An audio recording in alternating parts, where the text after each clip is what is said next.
અરે મમ્મી, તમે કેમ ચા ને એવું બધું બનાવ્યું? હમણાં હું બનાવી દેતી યાર. તમે બેસો. અરે તું ઉઠી ગઈ અત્યારે? હા.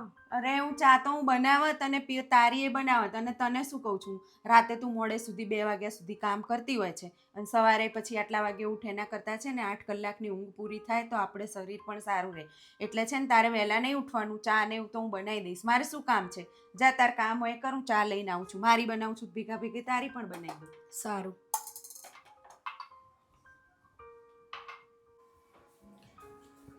અરે મમ્મી, લાવો હું કચરો વાળી દઉં. તમે બેસો, લાવો. અરે ના, હું વાળી દઉં છું. તું તારું કામ કર. તું ઘરે બેઠા કામ કરે છે તો હું આ ઘરનું કામ કરી નાખું. અરે મારે જોડે ટાઈમ કરતી જાય. જઈશ.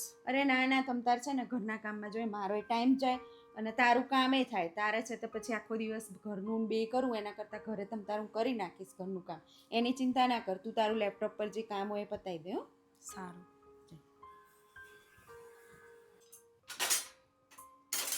રોટલી કરી નાખો એટલે પછી મોડું ન થાય. કિસ્સું રોટલી લાવ્યું કરી નાખું છું.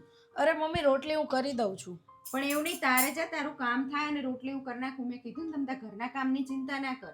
મારે શું કરવું છે? નવરા બેઠા 4 જણનું તો રાંધવું છે. સારું. તાર પપ્પાને એમની કરીશ તો તમારી એ થઈ જશે જોડે. આ મેં બિચારી આખો દિવસ લેપટોપ પર કામ કરતી હોય, ઘરનું બે કરે ને કરતાં હું કરી નાખું ને.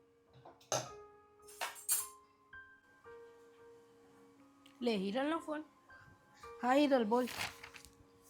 કંઈ નહીં બકા, જો આ ઓફિસનું વર્ક ચાલુ હતું, અસાઇનમેન્ટ હતું, બધું કરું છું જો જોડે જોડે. હા. અરે સાસરીમાં પિયરમાં બધું કામનો ફરક તો પડી જ જાય ને યાર. યાર તોય ત્યાં જેવું કામ અહીંયા ના થાય યાર. લાગે યાર. શું સાસુમાં જેવા જો એમ? ના યાર, લાગે. પિયરમાં તો મમ્મી 10 વાર આપણને પૂછવા આવે યાર, શું ખાવું, શું બનાવું. અહીંયા તો કોઈ કંઈ પૂછવા ના આવે ભાઈ.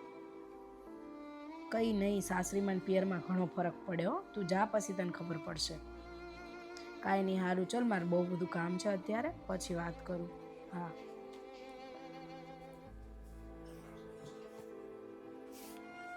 મેં તો માં બનવાની ઘણી કોશિશ કરી. મારી દીકરી કરતાં પણ વધારે મેં છૂટછાટ આપી અને મેં એવું કીધું કે તું તારું કામ કર, હું બધું કરી લઈશ.